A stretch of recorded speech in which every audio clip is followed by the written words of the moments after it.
भगवान स्वयं आए भूखे भक्त को भोजन कराने। जय जगन्नाथ। आपकी भक्ति और कृपा का अद्भुत स्वरूप हमें सदा मार्गदर्शन देता है। यह कथा है बंधु मेहंगती दास नामक एक सच्चे भक्त की, जो दरिद्रता और कठिनाइयों के बीच अपने परिवार के साथ केवल एक ही उद्देश्य लेकर चल पड़ा, अपने दीन बंधु, अपने प्रियतम, अपने जगन्नाथ भगवान के पावन चरणों का साक्षात्कार। उनके हृदय में केवल प्रेम, श्रद्धा और अडिग विश्वास था, और इस विश्वास ने उन्हें असंभव को भी संभव कर दिखाया। आइए हम उनके अद्भुत भक्ति, धैर्य और भगवान जगन्नाथ के अनंत करुणा के अनुभव की यात्रा में साथ चलें। एक समय की बात है, उड़ीसा के यादपुर नामक गांव में बंधु मेहंगती नाम के एक महान भक्त रहते थे। वे अत्यंत गरीब थे। अपने परिवार का पालन पोषण वे भिक्षा मांग कर करते थे। लोग उन्हें प्रेम से बंधु मेहंगती दास कहते थे। प्रतिदिन वे 2-4 घरों में जाकर भिक्षा मांगते। जो कुछ भी मिल जाता उसी से पूरे परिवार का गुजारा हो जाता। यदि उस दिन कुछ ना मिला तो वे बिना किसी शिकायत के उपवास कर लेते। उनके जीवन में संग्रह की भावना नहीं थी। वे उतना ही मांगते थे जितना केवल उदर पोषण के लिए आवश्यक होता। बंधु मेहंगती दास का मन भोग विलास, धन संपत्ति और ऐश्वर्य से बहुत दूर था। क्योंकि वे स्वयं भिक्षुक थे, इसलिए उनके हृदय में अभिमान, लालच या भोग वासना का स्थान ही नहीं था। दैन्यता उनके स्वभाव में थी और सरलता उनके आचरण में। जहां भी कहीं सत्संग होता वे अवश्य जाते। सत्संग के प्रभाव से उनके मन में यह दृढ़ बात बैठ गई कि मनुष्य जीवन का परम उद्देश्य भगवत प्राप्ति है। यही उनका जीवन लक्ष्य बन गया। दिन भर भिक्षा से जो थोड़ा बहुत मिलता उससे परिवार का पालन होता और शेष समय वे एकांत में बैठकर प्रभु का नाम कीर्तन करते। उनका विश्वास था कि यदि कुछ ना मिले तो भी प्रभु का नाम कभी ना छूटे। मित्रों, नाम कीर्तन ऐसा साधन है जिसे हर साधक को अपनी दिनचर्या में अवश्य रखना चाहिए। दिन के 24 घंटों में कुछ समय ऐसा हो जो केवल प्रभु के नाम के लिए हो। यदि 2-4 उपासक साथ बैठकर कीर्तन करें तो उसका प्रभाव और भी बढ़ जाता है, और यदि कोई साथ ना मिले तो साधक को एकांत में स्वयं बैठकर नाम कीर्तन करना चाहिए। किसी को संगीत आता हो तो बहुत अच्छा, और यदि संगीत ना आता हो तो भी चिंता की कोई बात नहीं। अपने हाथों की तालियां ही सबसे सुंदर वाद्य है। तालियां बजा बजाकर किया गया नाम कीर्तन प्रभु को बहुत शीघ्र प्रसन्न करता है। यह कीर्तन का अत्यंत सरल और सुंदर सिद्धांत है। नाम कीर्तन से भगवत कृपा बहुत जल्दी हृदय में उतरने लगती है, इसलिए इसे अवश्य करना चाहिए। एक दिन उन्होंने अपनी पत्नी से प्रेम पूर्वक कहा, यदि तुम मेरी पत्नी और अर्धांगिनी हो तो मेरी वास्तविक अर्धांगिनी बनो। मेरे हृदय में यह बात बैठ गई है कि भगवत प्राप्ति ही जीवन का उद्देश्य है। जैसे मैं भजन कीर्तन करता हूँ वैसे ही तुम भी करो। उनकी पत्नी पतिव्रता थी। पति की आज्ञा को स्वीकार कर उसने भी उनके साथ बैठकर नाम कीर्तन करना आरंभ कर दिया। इस प्रकार दोनों का जीवन भक्ति, साधना और नाम स्मरण में प्रवाहित होने लगा। बंधु मेहंगती दास का जीवन हमें यह शिक्षा देता है कि हमें भी अपने परिवार और संबंधियों को भगवत नाम कीर्तन, नाम जप और भगवत सेवा के लिए प्रेरित करना चाहिए। चाहे वे हमारी बात ना माने, चाहे हमारा उपहास करे, फिर भी प्रेम और अपनापन ना छोड़े। यदि हमारी प्रार्थना से कोई 5 मिनट भी भजन करने लगे तो उसका जीवन मंगलमय होने लगता है। यदि कोई एक माला भी जप ले तो समझिए हम जीत गए। अपने बच्चों, माता पिता, रिश्तेदारों, मित्रों सभी से दुलार और प्रेम के साथ इतना ही कहें, बस एक माला जप लो, 5 मिनट नाम कीर्तन कर लो। यही छोटा सा प्रयास धीरे धीरे बड़े आध्यात्मिक परिवर्तन का कारण बन जाता है। थोड़ी देर बैठकर भगवत चर्चा सुन लेना भी मनुष्य जीवन को सार्थक बना देता है। वही सच्चा संबंधी है जो अपने प्रिय जन को भगवत प्राप्ति के मार्ग पर लगाए, जो अपने संबंधी को केवल संसार में नहीं बल्कि ईश्वर की ओर मोड़े, वही वास्तव में अपना है। इसी भावना के साथ बंधु मेहंती दास ने अपनी पत्नी को बड़े प्रेम से शिक्षा दी। उन्होंने कहा, जीवन का परम लाभ केवल भगवत प्राप्ति है। उन्होंने प्रेम पूर्वक अपनी पत्नी को भी भजन और नाम कीर्तन के मार्ग में लगा दिया। अब बंधु मेहंती के हृदय में एक दृढ़ विश्वास उत्पन्न हो गया था कि मुझे भगवान अवश्य मिलेंगे। यह दृढ़ता नाम जप, कीर्तन और वैराग्य से उत्पन्न हुई थी। यही साधना का सार है। एक दिन पूज्य श्री गुरुदेव भगवान गिरिराज जी की परिक्रमा कर रहे थे। मार्ग में जब पूज्य श्री पंडित बाबा जी की समाधि आई तो गुरुदेव भगवान ने वहां नए आए भक्तों को उसका परिचय दिया। उन्होंने बताया, यह पूज्य श्री पंडित बाबा जी गया प्रसाद जी की समाधि है। वे अत्यंत भजनानंदी महात्मा थे। तब गुरुदेव भगवान ने एक गूढ़ रहस्य प्रकट किया। उन्होंने कहा, भजन का वास्तविक प्रकाश उसी के जीवन में उज्जवल और विशुद्ध होता है जो वैरागी होता है। जितना जितना मनुष्य विषयों से वैराग्य करता जाता है, उतना उतना भजन का आनंद प्रकट होने लगता है और दिव्य अनुभूतियां होने लगती हैं। गुरुदेव ने आगे समझाया, यदि कोई विषय सेवन करते हुए भजन करता है तो वह भी मंगलकारी है। उसकी कामनाएं पूरी हो सकती हैं, पर उसे भगवद आनंद, चिदानंद रस का अनुभव नहीं होता। जब तक मनुष्य संसार में आसक्त रहता है, तब तक वह वृंदावन रस में अनुरागी नहीं बन सकता। उन्होंने स्पष्ट कहा, जिसका जितना तीव्र वैराग्य होता है, उसे उतना ही अधिक भजन का आनंद, भजन की दिव्यता और दिव्य विभूतियों का साक्षात्कार होता है। बंधु मेहंती दास का वैराग्य तो स्वाभाविक था। वे भिक्षावृत्ति से जीवन यापन करते थे। अब उनकी पत्नी भी उनके साथ नाम कीर्तन और भजन में लीन हो गई थी। इन सब साधनाओं के प्रभाव से उनके हृदय में एक प्रगाढ़ लालसा जाग उठी, मुझे प्रभु मिलेंगे। यह कोई साधारण भावना नहीं थी, यह हृदय की दृढ़ निश्चयात्मक अवस्था थी। अब उन्हें यह निश्चित प्रतीत होने लगा, अब मैं श्री जी के पास जाऊंगा। यही नाम कीर्तन, वैराग्य और भगवत चर्चा का परम फल है। बंधु मेहंती दास के हृदय में अब यह बात पूर्ण रूप से निश्चित हो चुकी थी कि उन्हें श्री जी की सेवा अवश्य मिलेगी। उनके मन में अब कोई संशय, कोई विकल्प, कोई शंका शेष नहीं रही थी।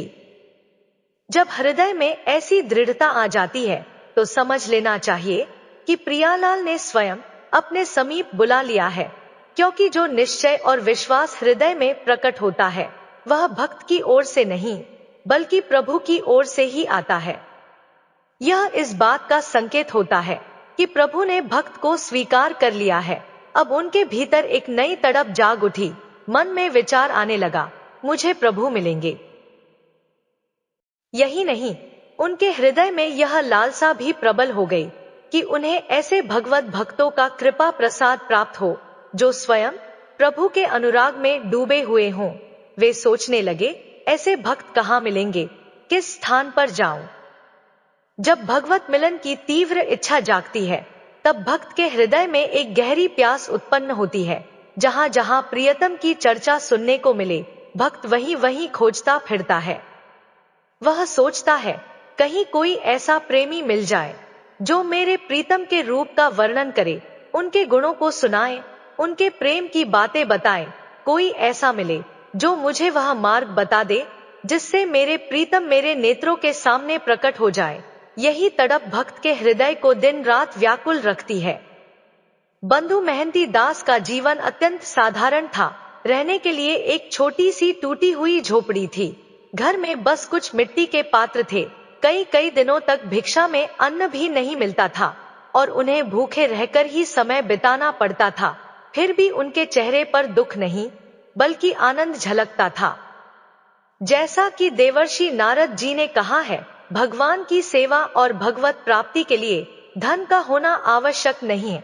दान, पुण्य और भक्ति केवल संपत्ति से नहीं बल्कि शुद्ध हृदय से होती है। बंधु मेहंती के पास धन तो दूर, भोजन तक नहीं था, फिर भी उनका हृदय भक्ति से भरा हुआ था। अब उन्हें यह भी ज्ञात था कि उनके पास ऐसा कोई बल नहीं है जो उन्हें सांसारिक रूप से सहारा दे सके। ना कोई ऐसा था जो सहायता करे, ना कोई जो कर्ज दे सके, क्योंकि जब मूल में कुछ नहीं होता तो लोग कर्ज भी नहीं देते। एक दिन उन्होंने अपनी पत्नी से प्रेम पूर्वक कहा, देखो, संसार में मेरी कोई आदत नहीं है, कोई स्वजन नहीं है जो हमारा सहयोग कर सके। इस गांव में कोई ऐसा नहीं जो मुझे प्रेम करता हो। कई दिनों से हमें भोजन भी नहीं मिला है, पर मेरा एक मित्र है, वह बहुत धनी है, बहुत कृपालु है और हमसे बहुत प्रेम करता है। यदि तुम मेरा साथ दो तो मैं तुम्हें उसके यहाँ ले चलूं, वहां हमें भूखे नहीं रहना पड़ेगा। उन्होंने आगे कहा, यहाँ हमारे लिए कोई सहारा नहीं है, पर मेरे उस मित्र के यहाँ हमें कोई परेशानी नहीं होगी। रास्ता 5 दिनों का है, यदि हम धैर्यपूर्वक चलें तो उसकी कृपा अवश्य प्राप्त होगी, तब हमारी भूख सदा सदा के लिए मिट जाएगी। फिर उन्होंने मुस्कुराते हुए कहा, मेरा नाम यदि बंधु महंती है तो मेरे उस मित्र का नाम है दीन बंधु। वह अत्यंत दयालु है, बहुत कृपालु है और उसका नाम भी बहुत मीठा है। यह कहते समय उनके हृदय में अद्भुत आनंद था, क्योंकि वे जानते थे कि वे जिस दीन बंधु की बात कर रहे हैं वह केवल कोई सांसारिक मित्र नहीं, बल्कि स्वयं श्री जी हैं, जो दीनों के सच्चे सहायक हैं। बंधु महंती दास ने अपनी पत्नी से कहा, हमें अब इस गांव में नहीं रहना चाहिए, हमें उस मित्र के पास चलना है जो हमें प्यार करता है और हमें भोजन एवं आश्रय देगा। पत्नी, एक सती स्त्री, हमेशा पति के अधीन चलने वाली, कुछ संकोच में बोली, परंतु हमारे पेट में तो कई दिनों से भोजन नहीं है, 5 दिनों का रास्ता है, हम कैसे चल पाएंगे। बंधु महंती दास ने प्रेम पूर्वक उत्तर दिया, यह सही है कि हमें कठिनाई होगी, परंतु प्रभु जो समस्त दरिद्रता और दुखों का हरण करने वाले हैं, उनके दर्शन के लिए हमें यह यात्रा करनी है। मैं तुम्हारे साथ धैर्यपूर्वक चलूंगा, तुम भी मेरे साथ चलो, प्रभु हमारी सहायता करेंगे। उनके साथ उनकी छोटी बेटी और एक बच्चा भी थे। बच्चों को उन्होंने कंधे पर बैठाया, पत्नी को हाथ पकड़ा और जैसे ही यात्रा में बहुत कठिनाई हुई, बंधु महंती ने कोमलता से पत्नी और बच्चों का मन हौसला बढ़ाया।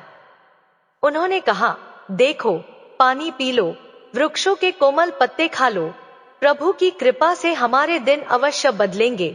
धैर्यपूर्वक चलो, हमारे मित्र के पास पहुंचेंगे। जो भक्त होते हैं उन्हें हर परिस्थिति में भी अपने प्रीतम की स्मृति रहती है। बंधु महंती ने अपनी पत्नी को सुदामा जी की कथा भी याद दिलाई। सुदामा जी ने अपनी पत्नी से कहा था, हमारे एक मित्र द्वारिकाधीश हैं, वे बहुत बड़े हैं, चिंता मत करो, तुम देखोगी, गए तो देवराज इंद्र से भी बढ़कर संपन्न कर देंगे। भक्त की स्थिति जैसी भी हो, वह केवल प्रभु की स्मृति में रहता है। कुछ ही समय में यात्रा में भूख और कठिनाई बढ़ गई, पत्नी और बच्चों का चलना मुश्किल हो गया। बंधु महंती ने पास के वृक्षों से कोमल पत्ते तोड़े और उन्हें पानी के साथ बच्चों और पत्नी को खाने के लिए दिए। इससे काम चला लो, चलते हैं, हमारे मित्र हमें बहुत प्यार करेंगे, हमें दुलार देंगे। बंधु महंती मन ही मन प्रभु से प्रार्थना कर रहे थे, हे घट घट के वासी, हे अंतर्यामी, मैं सह सकता हूँ, परंतु मेरे बच्चे और पत्नी कष्ट में हैं। कृपा करो कि मैं जल्दी आपके पास पहुंच जाऊं, ऐसा ना हो कि मैं यात्रा पूरी ना कर सकूं। बंधु महंती दास का हृदय पूर्ण श्रद्धा और भक्ति से भरा था। कठिन यात्रा, भूख प्यास और थकान के बावजूद उनका विश्वास अटल था, प्रभु उन्हें अवश्य सहायक होंगे और उनके समस्त दुख दूर होंगे। चलते चलते बंधु महंती दास भीतर से अत्यंत विकल हो उठे, उनके चरण लड़खड़ाने लगे, पर हृदय में एक ही पुकार थी। वे मन ही मन प्रभु से कहने लगे, हे प्रभु, यदि मेरे प्राण निकल भी जाए तो कोई बात नहीं, परंतु ऐसा ना हो कि आपके दर्शन किए बिना ही मृत्यु आ जाए। एक बार आपके दर्शन हो जाए, फिर चाहे भूख से ही प्राण क्यों ना निकल जाए, मुझे कोई दुख नहीं होगा। उन्होंने आगे कहा, मुझे मृत्यु का भय नहीं है, परंतु आपको देखे बिना प्राण चले जाए, यह मुझे स्वीकार नहीं। बस एक बार आपको देख लूं, यही लालसा मुझे जीवित रखे हुए है। अन्न ना मिलने का मुझे दुख नहीं है, मुझे तो केवल इस बात की पीड़ा है कि कहीं मैं आप तक पहुंच ना पाऊं। बंधु मेहंती दास ने प्रार्थना की, हे विश्वंभर, जल, थल और स्थल, ऐसा कोई स्थान नहीं जहां आप ना हो। कृपा करके मेरे भीतर, मेरी पत्नी और मेरे बच्चों में इतनी सामर्थ्य दे दीजिए कि हम आप तक पहुंच सकें। उनके पास धन नहीं था, भोजन भी नहीं था, पर उनके हृदय में केवल प्रभु मिलन की तीव्र इच्छा थी। वे कहने लगे, हे विश्वंभर, आपको पाकर ही हम धनवान हैं, आपको अपना मानकर ही हमारा जीवन आनंदमय है। भले ही भूख से हमारे प्राण निकल जाए, मुझे उसकी चिंता नहीं, बस एक बार आप मिल जाए। वे अपनी दीनता स्वीकार करते हुए बोले, स्वामी, मैं यह प्रार्थना करने योग्य नहीं हूं। जन्म जन्मांतरों में मैंने अनेक अपराध किए हैं, परंतु आप मेरे हैं, मेरे नाथ हैं। मेरी त्रुटियों और अपराधों को क्षमा करके मुझ में इतनी शक्ति भर दीजिए कि मैं आपके दरबार तक पहुंच सकूं। बंधु मेहंती दास की व्याकुलता और बढ़ गई। हे नाथ, आज मेरा मन आपकी मनमोहिनी छवि के दर्शन के लिए तड़प रहा है। मैं शीघ्र से शीघ्र आपके श्रीचरण कमलों के दर्शन कैसे कर पाऊं। फिर उन्होंने अपने हृदय का गूढ़ भाव प्रकट किया, मैं इस कठिन परिस्थिति को आपके विरुद्ध नहीं मानता, मैं इसे आपकी कृपा समझता हूँ। यदि यह अवस्था न आती तो मेरे भीतर यह मिलन लालसा कैसे जागती। मैं यह मानता हूँ कि ऐसी दशा में आकर ही मैं वास्तव में आपका हुआ हूँ। अंत में उन्होंने हाथ जोड़कर कहा, हे सुर मुनि वंदित चरणारविंद वाले प्रभु, बस एक बार ऐसी सामर्थ्य दे दीजिए कि मैं आप तक पहुंच सकूं। बंधु मेहंती दास की पत्नी अपने बच्चों को साथ लेकर चल रही थी। उनके पास केवल फटे पुराने कपड़े और मिट्टी के पात्र थे। बच्चों को गोद में या कंधे पर उठाएं, वे परिवार सहित धीरे धीरे आगे बढ़ रहे थे। 5 कठिन दिनों की यात्रा के बाद परिवार श्री पुरुषोत्तम क्षेत्र भगवान जगन्नाथ जी के धाम में पहुंचा। दूर से ही उन्होंने प्रभु का दर्शन किया और अत्यंत भाव विभोर होकर भूमि पर गिर पड़े। उनके हृदय में यही विचार था, मेरे मित्र आ गए, मेरे प्रभु आ गए। और प्रभु का स्वभाव जो प्रेम करने वाला है, वैसा ही अनुभव मैं कर रहा हूँ। बंधु मेहंती ने साष्टांग प्रणाम करते हुए कहा, देखो देखो, यह मेरे मित्र हैं, जिनके लिए मैं कह रहा था, मेरे मित्र, यही हमारे प्रीतम हैं, यही हमारे दीन बंधु स्वामी हैं। पत्नी के हृदय में अभी प्रभु के प्रति उतना अनुराग नहीं जागा था, पर उसने यह देखकर सुख अनुभव किया कि अब उन्हें भरपेट भोजन मिलेगा और भक्तों का संग मिलेगा। बंधु मेहंती ने मन ही मन धन्यवाद किया। प्रभु ने कृपा करके उन्हें इतनी सामर्थ्य दी कि वे यहाँ तक पहुँच पाए। अब उनके प्राण यहाँ आनंदित रूप से निकल सकते हैं, क्योंकि प्रभु के चरणों में प्राण देना सबसे बड़ा लाभ है। थोड़ी देर दर्शन करने के बाद बंधु मेहंती और उनका परिवार सिंह द्वार के पास पहुंचा। आनंद और उत्साह में मग्न होकर वे खड़े रहे। वहां बहुत भीड़ थी। उनकी पत्नी और पुत्र भूख से व्याकुल थे। फटे पुराने कपड़े पहने हुए वे भी प्रभु के दर्शन कर रहे थे। बंधु मेहंती ने पत्नी से कहा, धैर्य रखना, बहुत लोग आए हुए हैं, उनसे मिल रहे हैं, चलो अब मंदिर के दक्षिण की ओर चलते हैं। वे वहां गए जहां से जगन्नाथ जी के प्रसादी का धोवन होता है। जगन्नाथ जी के पात्र धोए जाते हैं और पानी निकलता है। वह जगह पेज नाला कहलाती थी। वहां बैठकर बंधु मेहंती ने पत्नी को आश्वस्त किया, देखो, चिंता मत करो, अब तुम हमारे स्वामी के घर पहुंच गए हो, अब कोई भय नहीं, बहुत करुणामय है। देखो, भूख लगी है, पर इस पात्र से प्रसादी पानी आता है, सब ठीक है। बंधु मेहंती दास और उनका परिवार अब पूरी तरह से प्रभु के धाम में सुरक्षित और आनंदित थे। उनकी यात्रा की थकान, भूख और कठिनाई सब भूल गई थी, क्योंकि अब उनका मन केवल प्रभु दर्शन में मग्न था। मेहंती दास और उनका परिवार प्रभु के धाम में आनंद से बैठे थे। उनके आसपास के लोग भी प्रसन्न होकर कीर्तन कर रहे थे। उन्होंने देखा, यह कितना धैर्यवान भक्त है, अब ठाकुर जी की प्रसादी जल वहां से निकलती है।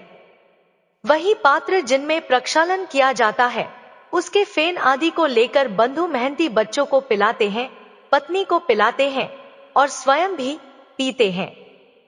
उन्होंने अपनी पत्नी से कहा, देखो, कल सुबह जब मंदिर खुलेगा तब प्रभु के दर्शन होंगे, कुछ ना कुछ प्रसाद अवश्य मिलेगा, धैर्यपूर्वक रहो। बंधु मेहंती और उनका परिवार उस प्रसादी जल को पीकर आनंद मग्न हो गया। उन्होंने अपने पेट भर के वही जल पी लिया। अब वे बिल्कुल एकांत नाले के पास बैठे और प्रभु का चिंतन कर रहे थे। पतिव्रता पत्नी के हृदय में विचार आया, ठीक है, इस कठिन यात्रा में हमें बहुत कष्ट हुआ, परंतु यह कितना धैर्यवान पति है। उसका प्रेम, उसकी भक्ति, उसका धैर्य सब देखकर मुझे प्रसन्नता हुई। मैं पूरी तरह उसके साथ हूँ। मैं उसके धैर्य और भक्ति में सहभागी हूँ। गुरुदेव भगवान कहते हैं, तुम चिंता मत करो। तुम्हारे एक एक क्षण की भक्ति, तुम्हारे सहने की क्षमता, तुम्हारा धैर्य, सब कुछ ठाकुर जी देख रहे हैं। जो तुम सह रहे हो, ठंडी, गर्मी, भूख, अपमान, कोई नहीं देख रहा, पर ठाकुर जी देख रहे हैं। और एक एक क्षण का यह हिसाब अनंत गुना बढ़ाकर तुम्हें वापस मिलेगा। बंधु मेहंती धैर्यपूर्वक वहां बैठे और नाम कीर्तन कर रहे थे। उनके हृदय में भाव उमड़ रहा था, हे नाथ, मैं कितना अधम हूँ, पर आपने मुझे अपने धाम बुलाया, आपने मुझे अपने महल के समीप रखा। आप चराचर में व्याप्त हैं और मैं आपके चरणों में अपना सब अर्पित कर रहा हूँ। वे बार बार प्रभु के चरणों को नमस्कार कर रहे थे। उनके भीतर केवल प्रभु प्रेम, श्रद्धा और आनंद था। बंधु मेहंती दास अपने हृदय में मन ही मन प्रभु से प्रार्थना करने लगे, हे समस्त जीवों के मनोरथ पूर्ण करने वाले प्रभु, मुझे पता है आपके सिवा कोई नहीं है जो यह कर सके। मेरे मन में कोई अन्य कामना नहीं है। मैं केवल आपकी कृपा के लिए प्रार्थना कर रहा हूँ। मेरी पत्नी के हृदय में यह विश्वास जाग जाए कि आप मेरे मित्र हैं, कि आप मेरे हैं। कहीं ऐसा ना हो कि उसके मन में शंका उत्पन्न हो कि मैं उसे बहला फुसला रहा हूँ। कहीं यह विश्वास टूट ना जाए। हे नाथ, मुझे जितना चाहो कष्ट दो, पर उसकी भक्ति और विश्वास को बनाए रखो। उसने मेरे आदेश से भजन किया है, उसे यह विश्वास हो जाए कि आप हैं और मैं केवल आपका भक्त हूँ। बंधु मेहंती दास जानते थे कि जगन्नाथ जी की भंडार गृह में ताला लगा है और ठाकुर जी अंदर विराजमान है, पर उनके लिए यह कोई बाधा नहीं थी। प्रभु सर्वशक्तिमान है।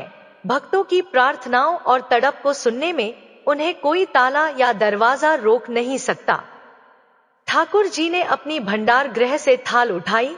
वहां कई दिनों का प्रसाद रखा था। भक्तों का समुद्र विभिन्न स्थानों से आता है और सभी को प्रसाद मिलता है। उसी थाल में सुंदर सुंदर प्रसाद सजाया गया था जो भोग के रूप में रखा गया था। फिर क्या हुआ? प्रभु बाहर आए, एक ब्राह्मण का वेश धारण किए हुए। उन्होंने कहा, याजपुर गांव से बंधु मेहंती नामक कोई भगत आया है। यह आवाज सुनकर बंधु मेहंती दास एकदम हड़बड़ा उठे। उन्होंने सोचा, मुझे कौन पुकार रहा है?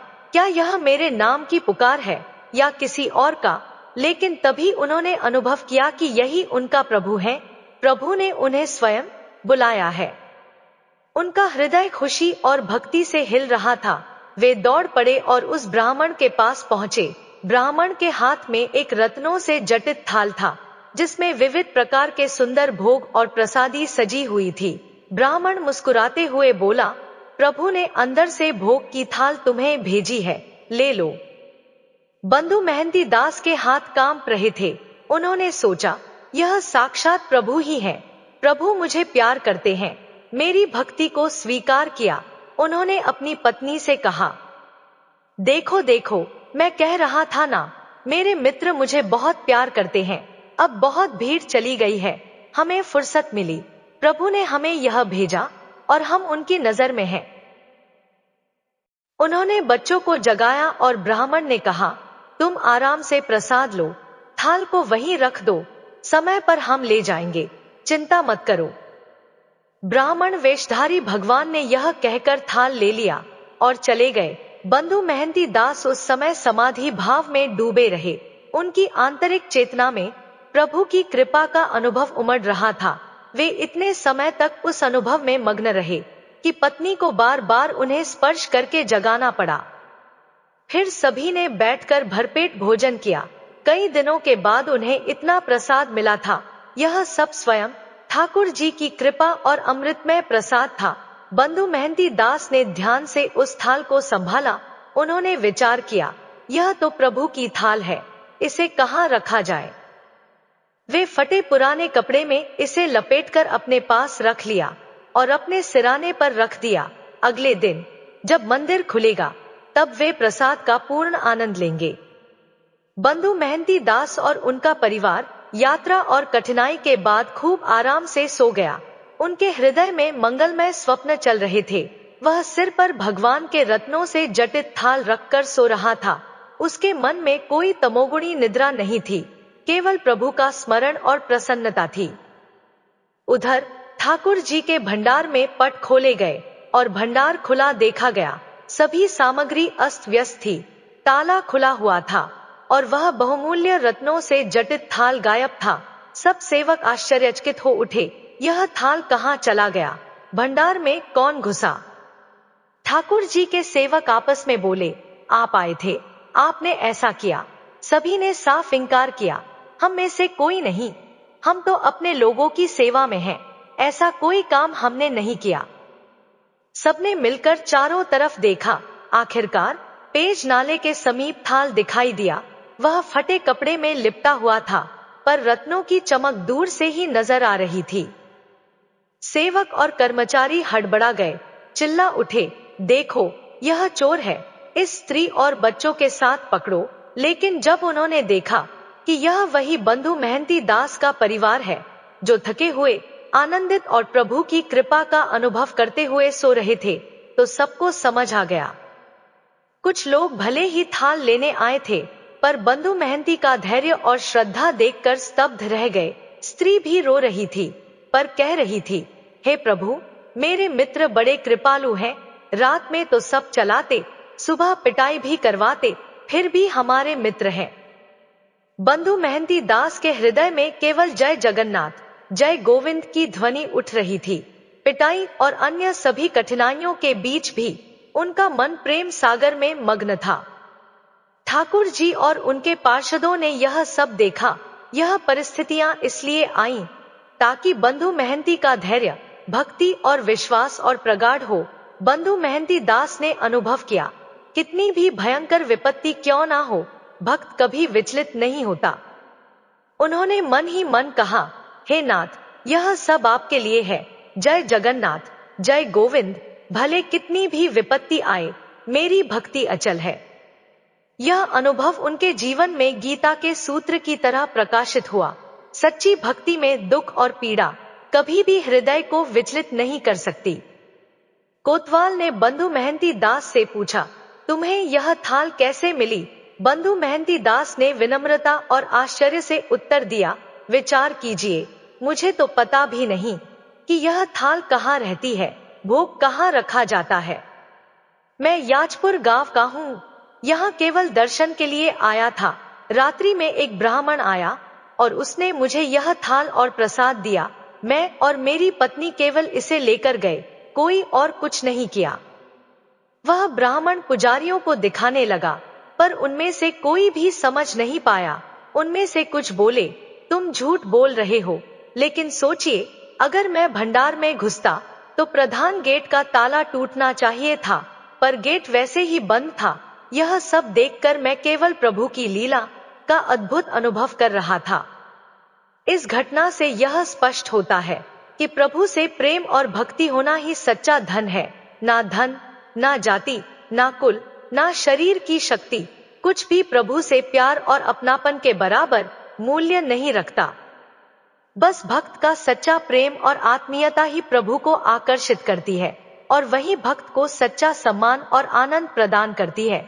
बंधु मेहंती दास की यह कथा हमें यह सिखाती है, जहाँ भक्ति, धैर्य और नाम कीर्तन है, वहाँ प्रभु स्वयं भक्त के जीवन में आएंगे और उसके भोग, कठिनाई और विपत्तियों का समाधान करेंगे। मित्रों, हमें बताइए कि यह कथा आपको कैसी लगी। कमेंट बॉक्स में अपने विचार जरूर साझा करें। वीडियो को लाइक और शेयर करें और हमारे चैनल को सब्सक्राइब करके भगवान जगन्नाथ का आशीर्वाद प्राप्त करें। जय जगन्नाथ।